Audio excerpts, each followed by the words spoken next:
What up, reader fam? Today I'm bringing you a book haul. I've been trying to have self-control in getting new books because Book Expo is next week. If you don't know what Book Expo is, it's this massive book conference where you get lots of free books. There's obviously other things that happen at this conference, but mostly free books. And I know I'm going to be obtaining way too many books there. I do it every year. I've tried to keep that in mind so that I don't overload my already ridiculous TBR pile. But of course, nothing can stop this reader from getting new books. I will say though that I have been reading a lot recently, like a lot. Like I've been reading books that have been inhabiting my bookshelves for years, so I don't feel too guilty. I'm pretty sure I spend the beginning of each of my book hauls trying to justify getting all these new books, and I really need to quit it because I know that I'm talking to you, and if you're watching this video, you're most likely a reader, and you get it. I don't need to justify myself to you, so without further ado, let's get started. First up here, I have the Booksplosion Book of the Month, and we are working with Bloomsbury this month, and our book of the month is Whoopah! The Earth, My Butt, and Other Big Round Things by Carolyn Mackler. What a title! This is one of those books where you read the title and it makes you want to read the book. It's kind of like how when you see a video with a clickbait title and you can't just not click the video. It's got an outrageous and extra title and I love it. This story follows a girl named Virginia and she's plus size, and because of that she feels like the black sheep in her family because she's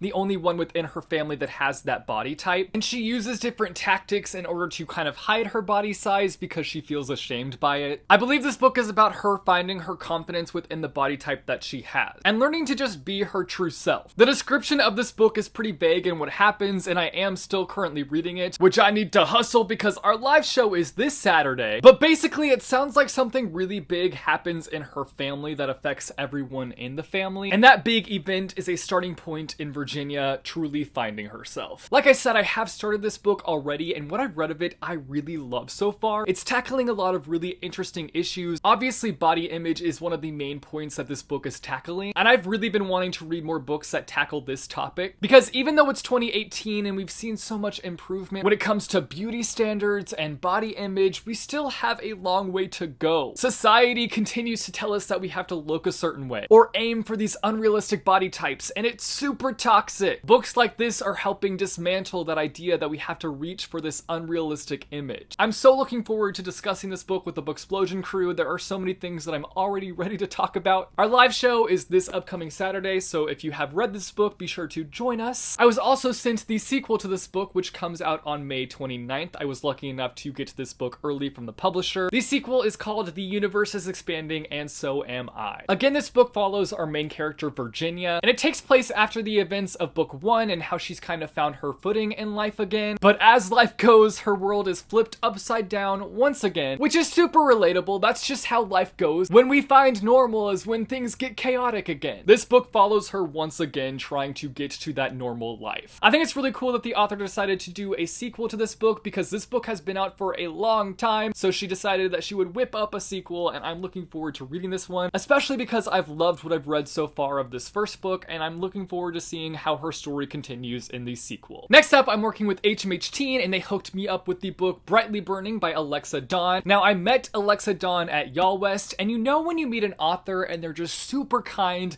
and they've got a great personality and it just makes you want to read their book right away? That's what happened here. It was so awesome meeting Alexa and hearing a little bit about her life, and it just made me want to read her book. Also, Alexa is a fellow YouTuber, so we gotta support each other. She has tons of videos on writing and publishing, so I will leave a link down below to her channel. I definitely recommend going and checking it out. This is a reimagining of Jane Eyre set in space. We follow this girl named Stella who has just quit her engineering job in order to become a governess on a ship. She arrives on board and everything is fine and dandy. I mean, she's pretty much moved into a spaceship that's fully loaded with books. If I'm gonna move into any kind of spaceship, it better be fully loaded with books, or I'll just end up losing my mind in space. So the thing is, Stella was never informed that there's a conspiracy surrounding the ship that she boarded. That being that there's a possibility that the ship that she just boarded is involved in helping topple the entire interstellar fleet. That might have been something that somebody should have mentioned to Stella before she got involved with this ship. But nobody spoke up, nobody had Stella's back, and now she's kind of freaking out and trying to figure out what the moon is going on. I can't wait to read this book and find out what goes down. I think it would be a lot of fun to read Jane Eyre and then read this book and see what Alexa reimagined through her book. I'm still failing at my challenge to read more sci-fi books this year, but this one is definitely going on the top of my sci-fi TBR. While at Y'all West, I only picked up one book, but it's one book that I am so looking forward to, and that is What If It's Us by Adam Silvera and Becky Albertelli. The collaboration that they've been hinting at for so long has finally happened. It's here in advanced reader copy form. This book doesn't come out till October. I was lucky enough to get this arc at Y'all West. My precious. I'm so interested to see the turnout of these two authors' writing styles coming together in this book. Becky writes more on the happy-go-lucky side of things, and then we've got Adam over here, whose books are just so sad. Let's be real, Adam's book genre should just be sad. It'll be really interesting to see how those two different styles mix up in this book. The story follows these two boys, Arthur and Ben, and it's about how the universe seems to be constantly pushing them together, but then also pulling them apart. From the start of their relationship, they face all these difficulties, and they can't figure out if it's fate for them to be together or if they just weren't meant to be. Next up I got here Sky in the Deep by Adrienne Young, and I was sent this book by Wednesday Books, who I'm working with. In this book, we follow Warrior Elin. I think that's how you say her name. I could be pronouncing it incorrectly because I don't know how to pronounce it. But she's a warrior who's fighting alongside her Aska clansmen against ancient rivalry, the Riki clan. She's doing her thing, slaying all day, when all of a sudden she sees her brother and she is shook. Not only because he's fighting with the enemy side, but also because of the fact that he's alive, and she clearly remembers her brother dying. And now he's just standing there, breathing, swinging a weapon around. He's alive! I'm pretty sure if I were her, I'd just be questioning if I was seeing a ghost or not. Anyways, both clans end up having to team up together because we've got this other clan that comes in that's like this urban legend, and that clan ends up attacking these two clans. If they don't work together, they're gonna be slaughtered, so they decide it's a good idea if they team up and fight against this other clan. This just sounds like a must-read for me. It sounds like a wild ride, and I love books that are wild, and I love books that take you on a ride. I'm mostly just really curious to get to the bottom of this whole brother situation. I need to know how and why homeboy faked his own death. Also, why did he turn his back on his sister and betray her by fighting with the enemy? I need to know! How dare you betray your sister, brethren? Next up, I have this super random middle grade book called Bob. The reason I bought this book is because Nicholas Gannon, who is the author and illustrator of the Doldrum series, which so far contains book 1 and book 2 with more to come. He did the illustrations for this book, and I love the Doldrum, so I had to support him, and I also just really love his illustration style. This is a rather strange story, but it has an element that I really like in stories, and that's the unlikely friendship. Our story follows a girl named Livy, and her grandmother lives in Australia, and she hasn't visited her in 5 years. She returns to Australia as an 11-year-old and has just pretty much forgotten everything about her last visit. That includes her little zombie friend named Bob. Bob has been waiting for Livy's return for 5 years. He waited in one of her grandmother's closets, so we fast forward to Livy returning, and she decides that she's going to help Bob find his way home. I'm actually halfway through this book, and I've really been enjoying it. I'm surprised by how much I'm enjoying it. Also, I just need to take a second to appreciate the hardback on this book because it's stunning. So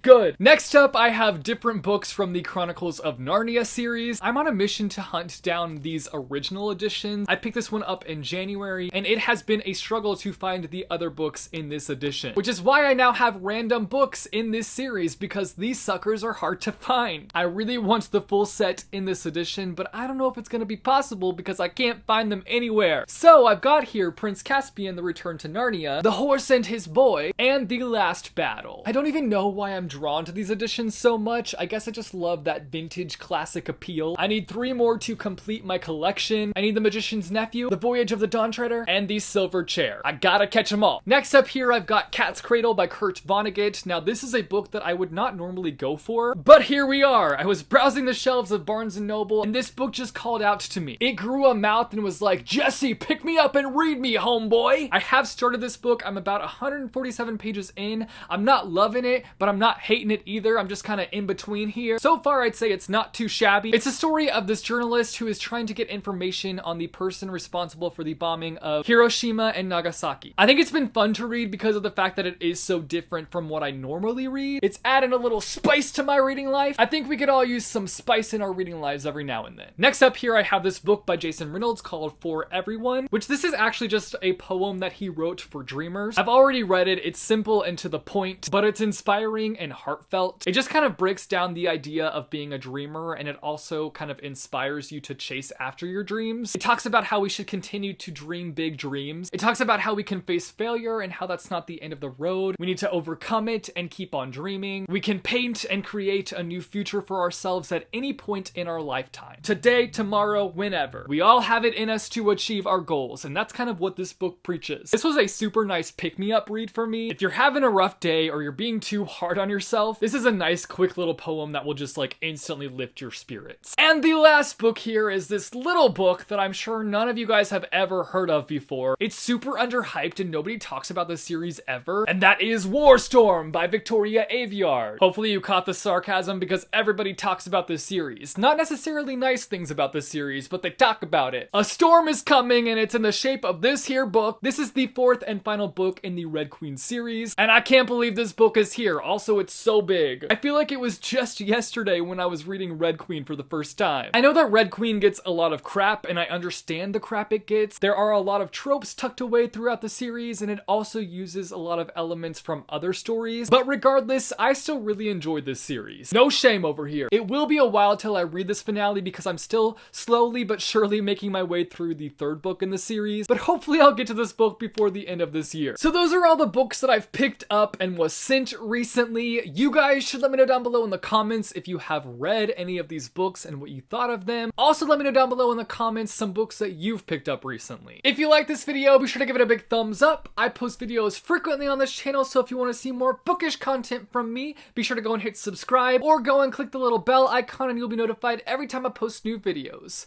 As always, thanks for watching guys, and I will see you soon with a new video. Bye, chew.